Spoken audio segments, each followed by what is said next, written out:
안녕하세요. 아나운서 박주연입니다. 대한민국 국민이라면 누구나 18세 이상이면 선거권이 주어집니다. 그런데 과연 우리는 소중한 한 표를 행사하기에 앞서서 준비가 되어 있는가라는 질문에 대해서 자신 있게 답변할 수 있을까요? 자, 그래서 오늘은요, 선거 아는 만큼 보인다라는 주제로 저희가 강의를 들어보려고 합니다.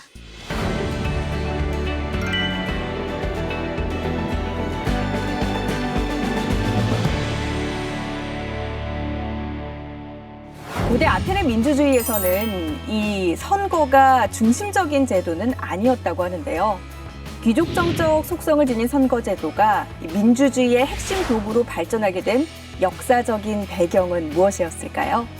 오늘은 조계원 평화와 민주주의 연구소 연구 교수님 통해서 그 이야기 들어보도록 하겠습니다. 안녕하세요. 반갑습니다.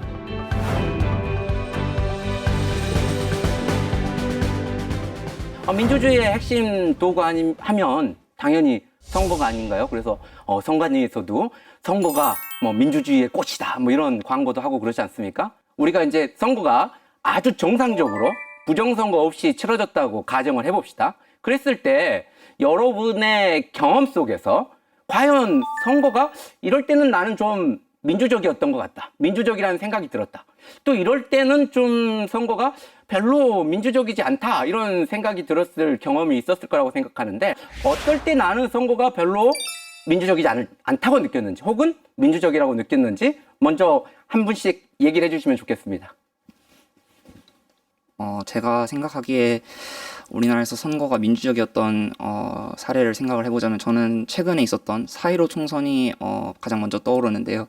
그 이유로는 이제 4월 15일이면은 코로나가 충분히 많이 확산이 되어 있었고 이에 대한 불안 심리가 최고조에 달해 있을 때라고 봐도 무방할 것 같은데 그럼에도 불구하고 기사나 실제로 제가 직접 투표장을 방문했을 때도 많은 분들께서 이제 투표를 하기 위해 줄을 서 계신 걸 목격했습니다. 그리고 이제 오후에 방송을 보면서 그런 투표 개표 방송을 시청할 때도 예년에 비해서 이제 투표율이 높게 나왔던 것도 제가 기억을 하고 있고요. 이렇게 많은 분들이 이런 투표에 참여하시면서 자신의 의사결정권을 이렇게 사용하셨다는 점에서 저는 그러한 부분이 되게 민주적이라고 생각을 했습니다. 지금 준수 학생은 선거에 사람들이 많이 참여해서 투표율이 높아졌을 때 이런 투표 동기가 굉장히 떨어질 수 있는 조건에서도 많은 사람들이 투표를 했는 걸 봤을 때 선거가 민주적이다라고 생각을 하셨다는 겁니다. 그러니까 참여가 늘어났을 때 시민들의 참여가 늘어났을 때 민주적이라는 생각을 가지셨다는 거죠. 이번 선거와 같은 경우에는 이전에는 병립형 비례대표제만 실시되었다가 이번에는 47석 중에 30석이 준연동형 비례대표제가 실시되었고 17석과 같은 경우에는 병립형 비례대표제가 실시되었습니다. 이렇게 제도가 전환이 되면서 이전에는 거대 정당이 좀 더 국회에서 의견을 개진을 했다면 이제는 좀 군소 정당에게도 기회가 마련되었지 않았나라고 생각을 했습니다. 그래서 저는 이 제도의 변화를 통해서 선거가 좀 더 민주적이 되었다라고 생각을 했습니다. 이제 선거제도라는 건 대표성을 만들어내거나 대표성을 확보하는 제도죠. 그런데 그 대표성에서 지금 은선 학생이 말했던 것은 보다 비례성이 늘어났을 때 이제까지는 사표가 많았는데 이런 비례성이 보장되는 투표제도가 도입되었을 때 나는 선거가 좀 더 민주적이 되었다. 이런 생각을 하게 됐다는 말씀입니다. 그런데 실제로 이것들이 이제 선거에 적용되는 과정에서 정당이 하나 더 생긴다거나 이런 것들을 보면서 저는 이것이 우리가 의도한 선거의 민주성인가라는 생각을 해봤던 것 같습니다. 네, 지난 선거에서 많은 국민들이 그렇게 저는 느꼈을 거라고 생각합니다. 준연동형 비례대표제라는 걸 도입해가지고 우리가 정당 투표라는 걸 했는데 왜 특정 정당들과 또 왜 특정 정당들이 정당을 그대로 나오지 않고 다른 정당의 이름 정당들이 비례대표 위에 올라 있는 걸 보고 굉장히 당황스러운 경험들을 했죠. 그렇다면 그 제도가 갖고 있던 원래 취지를 충분히 고려하지 못했고 충분히 비례성이 늘어난 제도가 아니라면 우리는 이게 과연 민주적이냐라는 생각을 해볼 수 있다. 좋은 말씀입니다. 국회의원 선거, 즉 총선에서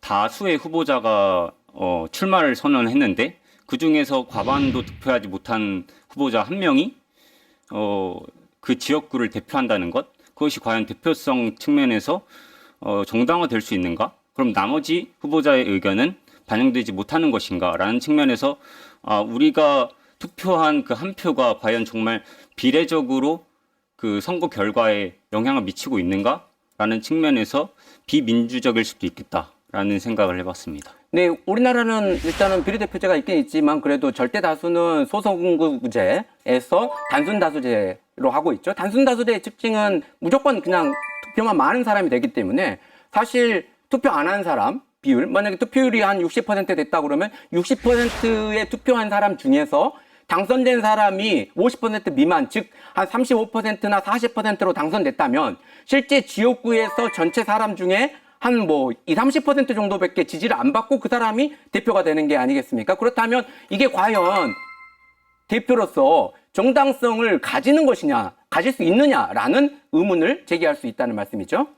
저는 선거가 민주적이라고 생각했던 순간은 최근에 특히 사전투표가 많이 활성화되고 있는데, 그래서 이제 유권자들의 참여 폭이 늘어난 것도 그렇고, 또 그 사전투표에 굉장히 열성적으로 참여하는 시민들의 모습을 보면서 선거가 정말 시민들의 어떤 뭔가 정치적 변화에 대한 열망을 반영할 수도 있겠다는 생각을 할 때 선거가 민주적일 수 있다고 생각했고, 또 하지만 그럼에도 불구하고 앞서 다른 분께서 이제 얘기해 주신 것처럼 최근에 이제 선거 제도에 있어서 어느 정도 수정과 변혁이 있었지만 그럼에도 불구하고 그 출마하는 후보들 그리고 정당들을 보면 아직까지 대한민국의 정치적 스펙트럼 자체가 그렇게 넓지 않은 것 같아서 애초에 유권자들이 많이 참여를 하더라도 그 유권자들의 의사를 대변할 수 있는 그 선택의 폭 자체가 너무 좁은 거 아닌가라는 생각을 하게 되었던 것 같습니다. 지금 우리 많은 학생들이 여러 가지 얘기를 들어봤습니다.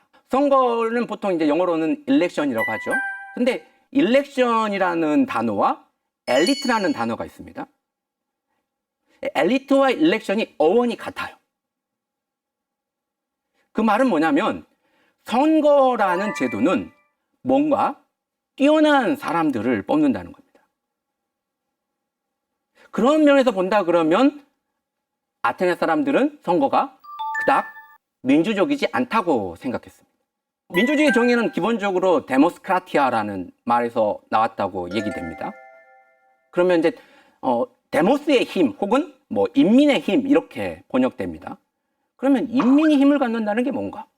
인민이 이 말을 이해하려면 우리는 아리스토텔레스가 했던 정치 구분으로 먼저 얘기를 조금 나눠봐야 됩니다.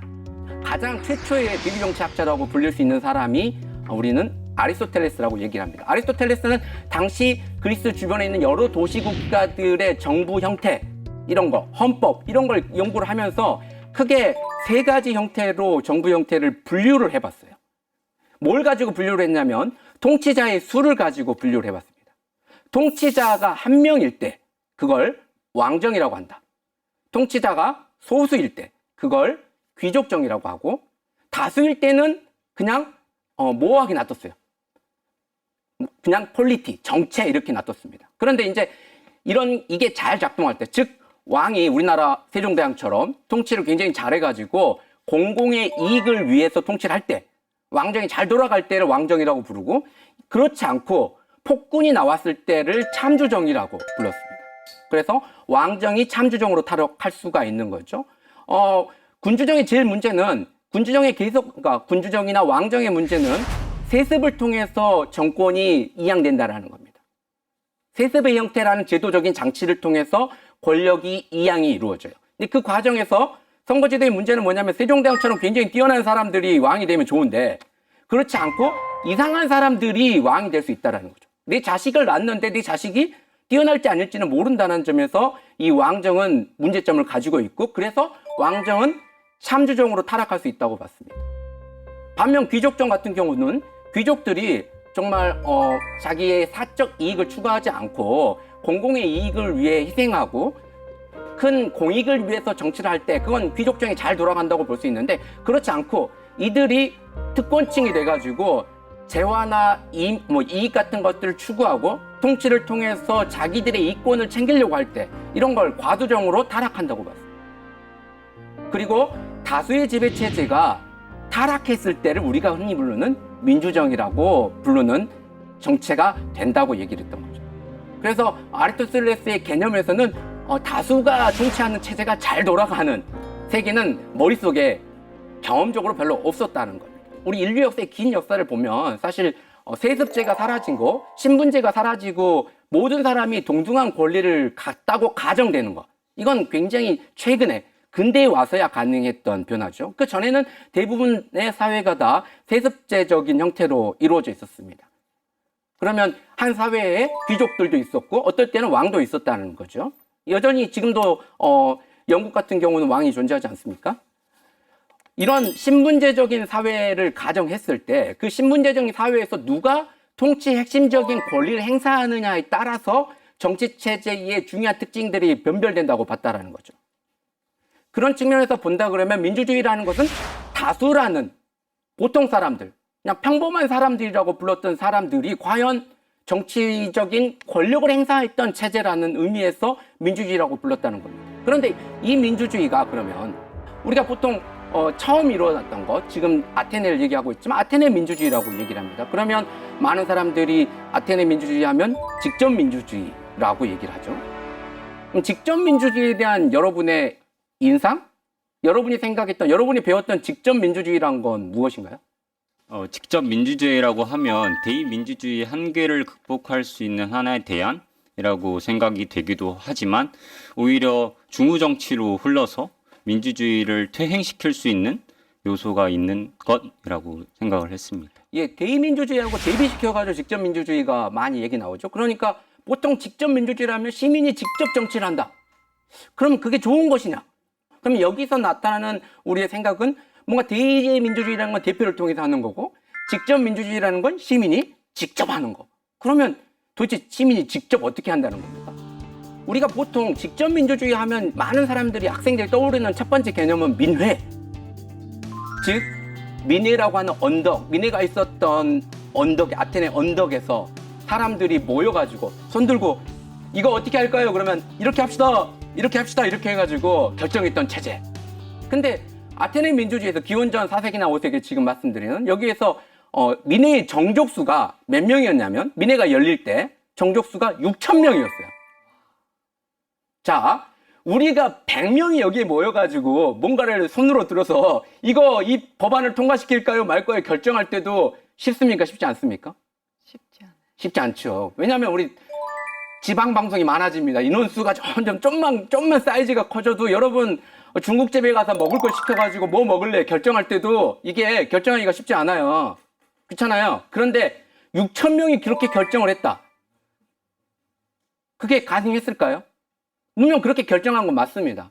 그런데 많은 사람들이 아테네 민주주의 하면 민회, 즉 민회에서 사람들이 직접 모여가지고 거수로서 무언가를 결정했다라는 점에 아테네 민주주의에 대한 상상을 가지고 있다라는 거죠. 그런데 아테네 민주주의에서는 그게 아니었다라는 겁니다. 아테네 민주주의에 대한 환상은 즉 피통치자, 즉 시민이 직접 통치자가 된다라는 개념을 생각하면 이상하다라는 거죠. 아테네도 물론 대표가 있었습니다. 어떤 사람들을 뽑아서 그 사람들에게 공직을 맡겼다는 거죠. 그런데 뭐가 달랐나? 아테네는 대부분의 공직을 선거로 부여하지 않았다는 거예요. 아테네는 클레오테리온이라고 하는 추첨 기계를 통해서 모든 사람들이 그 기계에 따라서 집어넣게 되거든요. 돌을 이렇게 집어넣어가지고 색깔이 자기가 어떤 색깔하고 같은 그 클레오테리온이라는 기계가 있는데 그 기계를 보시면 거기다 이렇게 자기가 이렇게 꼽게 돼 있어요. 이름 같은 걸 꼽아가지고 돌을 이렇게 집어넣어서 그 돌이 있는 데 줄에 있는 사람들이 공직을 되는 겁니다. 그러니까 행정직, 우리나라로 따지면 행정부 장관 정도 되는 사람들이 아테네에서 자리가 한 700개 정도 있었거든요. 근데 그 700개 정도의 자리에 있는 권직 중에 600개 정도를 추첨으로 했습니다. 그리고 민회에서 6,000명이 바로 뭔가를 심의하고 의결하기 너무 어려워요. 그러니까 미리 오늘 다룰 법안을 만들고 준비하는 기관이 있었죠. 그걸 500인 평의회라고 합니다. 이런 500인 평의회 같은 경우에도 추첨으로 구성을 했습니다. 그 다음에 우리도 지금 국민참여 배심원제 같은 경우가 있지만 시민 참여로 이루어지는 시민법정이 있었습니다. 즉 판사나 배심원 모두 다 추첨을 통해서 구성을 해가지고 이루어졌다라는 거죠. 즉 아테네 민주주의에 대해서 우리가 알고 있는 환상과 달리 아테네의 직접 민주주의의 핵심은 선거라는 제도가 아니라 추첨이라는 제도를 통해서 관직을 분배했다라는 겁니다. 그러면 추첨으로 만약에 관직을 분배했다. 장관을 추첨으로 한다.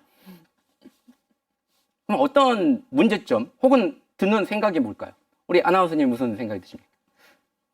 그 사람에 대해서 증명이 되지 않은 상황이니까 신뢰가 가지 않을 것 같아요. 좋습니다. 그렇죠? 그냥 아무나, 이건 진짜 아무나 되는 거거든요. 시민이라면 아무나 공직자가 될 수 있다. 그러면 이상한 사람, 능력이 없는 사람, 이런 사람이 공직자가 돼서 나라를 말아먹으면 어떻게 하냐. 그런데 아테네는 그렇게 간단하지 않았어요. 아테네는 만약에 내가 행정관을 되고 싶다라고 해서 행정관으로 여기에다 이름을 넣잖아요. 그러면 그 사람은 뭐가 되냐면 이제 시민법정에서 이 사람의 일종의 인사청문처럼 이 사람을 검토를 합니다. 이 사람은 병역을 잘 했는지, 이 사람은 세금은 잘 냈는지, 불법을 저지르는지 않았는지 이런 걸 검토를 해요. 그리고 검토돼가지고 이상한 사람이 있으면 이 사람은 당연히 징계나 벌을 받을 수 있게 되죠. 그 다음에 행정가 같은 경우는 관직이 1년이었거든요. 1년 관직인데 1년 관직이 끝나면 내가 한 일을 다 적어서 또 제출해야 됩니다. 내가 이런 걸 했고 이런 걸 이행을 했고 이런 걸 집행했습니다라고 내야 돼요. 그럼 또 다시 시민법정에서 이 사람이 한 걸 검토를 합니다. 잘했나? 이 사람이 부조리를 저지르지는 않았나? 부패하지는 않았나? 이런 걸 검토를 해가지고 이 사람이 그게 발견되면 또 벌을 받게 되죠. 그러면 어떤 효과가 생길까요? 내가 이걸 넣을 때 어떤 생각을 갖게 되겠습니까? 우리가 인사청문회 이런 게 있잖아요. 인사청문회 생기는 장점이 뭔지 아세요? 자기가 꿀리는 게 많은 사람은 설령 지명권자가 나를 지명한다 하더라도 털릴 게 너무 많아. 그러면 안 하게 됩니다. 왜? 가족들이 다쳐. 가족이 반대해. 여보 때문에 우리 가족 다 언론에 나가지고 다 망할 일 있어? 이런 일이 되는 거죠. 그러니까 인사청문회를 하는 관직과 인사청문회를 하지 않는 관직이 있을 때 만약에 자기가 언론에 알려졌을 때 문제될 게 많은 사람이라면 당연히 인사청문회를 거치지 않는 관직을 더 선호하겠죠. 즉 자기 스스로가 검열을 하게 된다는 거예요. 아무나 내는 게 아니라 내가 이거 그냥 하고 싶다고 그냥 넣었다가 내가 걸릴 게 많으면 어떻게 되는 겁니까? 요즘 말로 피 보는 겁니다. 그냥 오히려 자기가 안 한만 못하는 거죠. 그리고 행정과정 같은 경우에는 언제든지 민회에서 탄핵이 가능했어요. 뭔가 문제가 있다라고 하면 직무정지를 시킵니다. 그리고 탄핵을 하면 결정되면 시민법정에서 이 사람이 죄를 저질렀냐 안 저질렀냐에 따라서 이렇게 또 판단을 해가지고 실제로 무죄라고 판명되면 관직으로 복귀되고 그렇지 않으면 그대로 하게 되는 거죠. 그러니까 아테네 민주주의라는 게 단순히 민회로서 상징되는, 즉 시민이 직접, 인민이 직접 의사나 이런 걸 결정하는 기구의 핵심이었긴 하지만 아테네 민주주의에 대한 작동은 보다 아주 정교한 제도적 장치 속에서 이루어졌다는 겁니다. 우리의 생각과는 다르다는 거죠. 그때 제일 중요했던 것은 말씀드렸던 것처럼 원하는 사람, 즉 관직을 원하는 사람이면 누구나 다 관직을 할 수 있도록 해줬다는 겁니다. 할 수 있는 확률적인 동등한 기회를 부여했다는 겁니다. 뭘 통해서? 추첨이라는 제도와 1년이라는 짧은 임기, 재선이 불가능한 짧은 임기를 통해서 보다 많은 사람들이, 즉 평생에 한 번 정도 자기가 결격 사유가 없다면 한 번 정도는 행정관을 해볼 수 있다는 거죠. 그런데 그러면 그 사람이 정치를 못 해가지고 능력 없는 사람이 정치를 하게 되면 어떻게 하냐? 아테네 사람들은 크게 중요하지 않다. 어떤 영역만 제외하면 아주 중요한 영역들, 장군. 그러니까 아테네 같은 경우는 군사국가고 매번 전쟁이 많았던 국가예요. 근데 전쟁의 지휘관이 잘못 뽑혀져가지고 전쟁 기술이 없는 사람이 전쟁을 지휘했다. 그럼 어떻게 되겠어요? 공동체 자체가 완전히 무너질 수 있죠. 그러니까 안보에 굉장히 중요한 직책입니다. 이런 직책 혹은 재정 아주 중요한 직책이잖아요. 재정이라는 건 재무적 지식이라든지 운영에 대한 지식이 있어야 되는 겁니다. 이런 전문적 지식이 필요한 분야 아까 700개 지식 중에 나머지 한 100개 정도는 뭘로 뽑았냐면 선거로 뽑았습니다. 선거를 통한 경우에는 재선이 가능해요.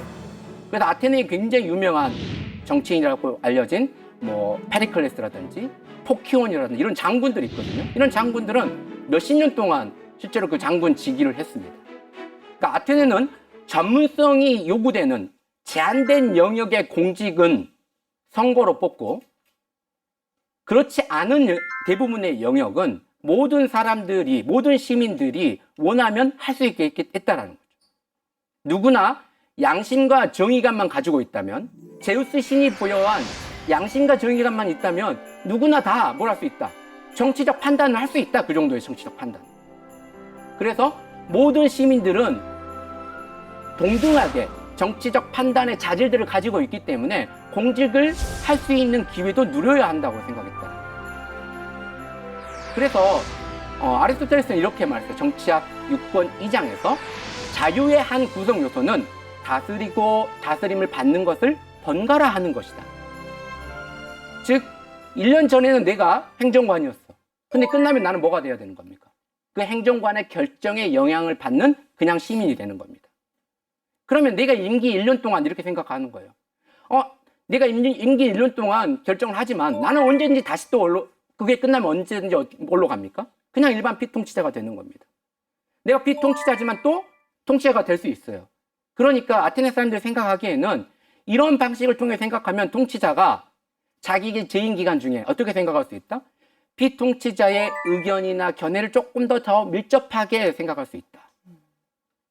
그래서 민주주의를 움직이는 여러 가지 생각 중에 아주 중요한 생각 중에 하나는 선출되는 사람과 선출되지 않는 사람이 유사해야 한다라는 생각을 합니다. 그런데 우리가 알고 있는 대의제라고 하는 것은 정반대였습니다. 대의제는 오히려 뭘 해야 되냐? 통치하는 사람과 통치하는 사람이 분리돼야 된다. 왜? 민주주의는 위험하다. 민주주의는 아까 중우정에 다수가 결정을 하게 되면 위험한 결정을 할 수가 있기 때문에 결정은 어떤 사람들이 해야 된다? 소수의 사람들이 해야 된다. 근데 그 소수의 사람들을 어떻게 해야 된다? 선거를 통해서 뽑는 것이다. 이런 생각을 가졌다는 거죠. 그래서 대의제는 원래 대의제 초기 사상가라고 할 수 있는 뭐 미국의 제임스 메디슨이라든지 헌법을 만든 사람들은 미국의 정치 체제는 민주주의가 아니다. 이건 공화정이다.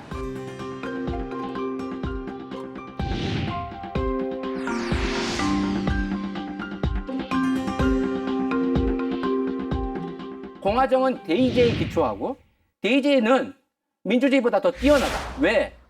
다수 사람들의 의견을 선출된 사람들이 그대로 따라하는 게 아니라 일정하게 걸러서 그걸 반영해서 정치를 이행하기 때문에 이게 다수의 폭정에 덜 위험한 보다 뛰어난 정치 체제라고 불렀다는 거예요. 민주주의는 통치자와 피통치자를 닮고 유사하고 가깝게 하는 원리였던 반면에 대의제는 이걸 좀 띄어가지고 이걸 거리를 두고 멀게 하려는 원리에 기초하고 있다는 거예요. 이 두 가지 다른 원리였던 게 우리는 지금 합쳐져서 대의제 민주주의라고 부르고 있다는 거죠. 제가 지난 이제 대통령 선거 때 이제 40살이 넘었어요. 그래가지고 수업할 때 제가 학생들 이렇게 얘기했습니다. 저는 이번 대선에 나가지 않겠습니다. 어떻게 생각하세요? 글쎄요. 아니, 당신 같은 듣보잡이 나가든 말든 그게 무슨 상관이냐? 그게 선생님 선언하는 일인가요? 제가 대통령 선거에 나가지 않겠습니다. 그게 아니 저 사람이 정치학을 하더니 좀 정신이 점점 이상해지고 있구나. 이렇게 이상하게 느껴진다는 거죠. 헌법 제25조에 보면 모든 국민은 법률이 정하는 바에 의하여 공무담임권을 가진다라고 돼 있어요. 우리 시민권을 가진다는 부분은 굉장히 중요한데 우리가 공무를 담당할 권리를 갖는다. 공직을 할 수 있다는 권리에 대해서 많은 사람들이 망각하고 산다는 거죠. 그건 특별한 사람들이 하는 것. 그건 뭔가 뛰어난 사람들이 하는 것. 그건 그냥 나와는 다른 사람들이 하는 것.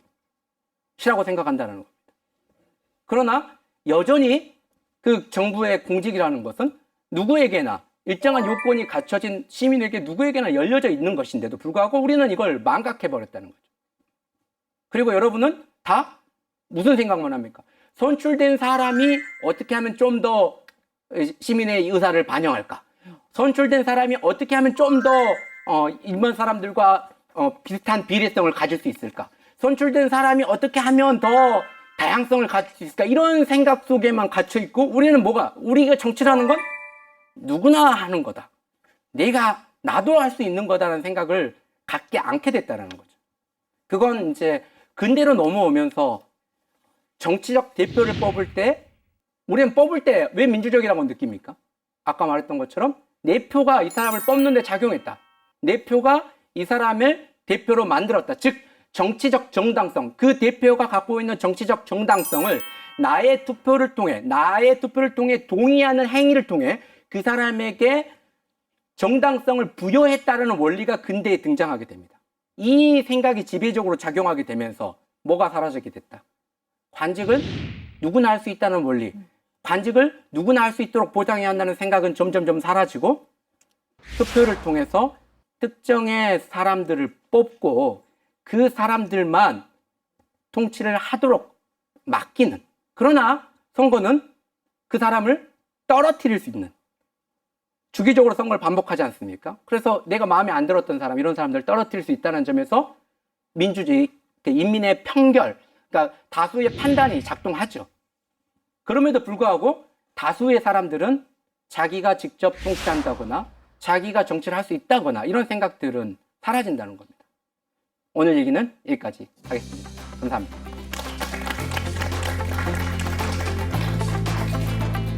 자, 오늘 이렇게 아테네 민주주의와 관련해서 그 시대에는 우리가 이제 어떤 게 민주주의였고 또 그 시대의 이제 생활상들을 들여다보게 됐는데, 교수님의 이야기를 듣고 나서 내가 생각했던 민주주의가 진짜 그게 맞나라는 이제 많은 생각들이 들었을 것 같아요. 어땠는지 소감 한마디씩 좀 들어볼까요? 참여권에 대해서 생각을 많이 해보게 됐는데요. 교수님께서 계속 참여권에 대해 얘기를 하셨는데, 과연 우리가 헌법에도 참여권이 보장되어 있지만 실질적으로 그게 보장되어 있는 게 맞나? 나는 정말 내가 대선에 출마하고 총선에 출마했을 때 그걸 현실성 있다고 얘기할 수 있을까? 이런 거에 대해서 고민을 해보게 되었고, 아무래도 우리나라도 그 아일랜드처럼 그런 직접 민주주의를 실현하기 위한 여러 가지 통로들을 만들어봤으면 좋겠다라는 생각을 하게 되었습니다. 청년들이 정치 참여를 통해서 실제로 정치를 할 수 있다라고 하는 경험의 괴리가 굉장히 큰 사회입니다, 한국은. 그래서 어떻게 내가 정치에 조금 관심이 있고 빨리 정치를 하고 싶은데 그걸 어떻게 해야 되는 거냐. 이런 부분에서 사실상은 교육도 거의 전무하고 어떻게 해야 될지 모르게 되고, 대부분의 내가 정치를 한다라고 생각한다는 사람들은 내가 로스쿨 가거나 변호사가 되거나, 그래서 사회에서 유명해져가지고 유명한 아나운서님이 되시면 공천을 받아가지고 이렇게 인재 영입 이렇게 해가지고 되는 거니까, 사회에서 정치를 해야 된다는 경로가 내가 유명해지는 것, 내가 그냥 유명한 사람이 되는 것 정도인 거지, 내가 젊은 날부터 일찌감치 어떤 행위를 통해서 정치인으로 성장한다라는 개념이 한국이 굉장히 약한 사회예요. 그래서 어떻게 청년들 정치에 대해 관심 있다 그러면 공직자, 작은 부분에서 지방의원이든 이런 걸 하고 싶다면 그걸 어떻게 해야 되는지, 그 경로가 좀 더 많은 정치에 관심 있는 친구들에게 인식 속으로 들어갈 수 있는 조건이 마련돼야 될 필요가 있다라고 말씀드릴 수 있겠습니다. 저 또한 이제 그런 생각을 가졌던 것 같아요. 그러니까 저희는 주입식 교육에 의해서 정치는 사실 그냥 내가 아닌 정말 특별한 사람, 정치에 너무나 많은 관심이 있고 그쪽 뭐 학과를 밟고 공부한 사람만이 할 수 있다, 좀 이렇게 여겨서 그냥 나는 선거권만 가지고 이제 투표만 해서 그 사람이 어떻게 좀 우리의 바람대로 잘 이끌어줄 수 있느냐, 이제 그것만 바라봤던 것 같은데, 교수님의 말씀을 통해서 나도 이번 기회에 좀 정치에 도전을 해볼까, 그런 길이 열렸으면 좋겠다, 좀 이런 생각이 드는 것 같기도 합니다. 오늘 그럼 해주신 이야기를 좀 한 줄 평으로 한마디로 좀 정리를 해볼까요? 마지막으로. 정치는 우리 같은 평범한 사람이 누구나 관심 갖고 참여할 수 있는 걸 통해서 좋아지고 나아질 수 있다. 그것이 민주주의의 정신이라는 걸 여러분이 기억해 주셨으면 감사하겠습니다. 네. 자, 선거 아는 만큼 보인다. 오늘 조계원 교수님과의 시간은 여기서 마무리 지어보도록 하겠습니다. 함께해 주신 여러분 고맙습니다.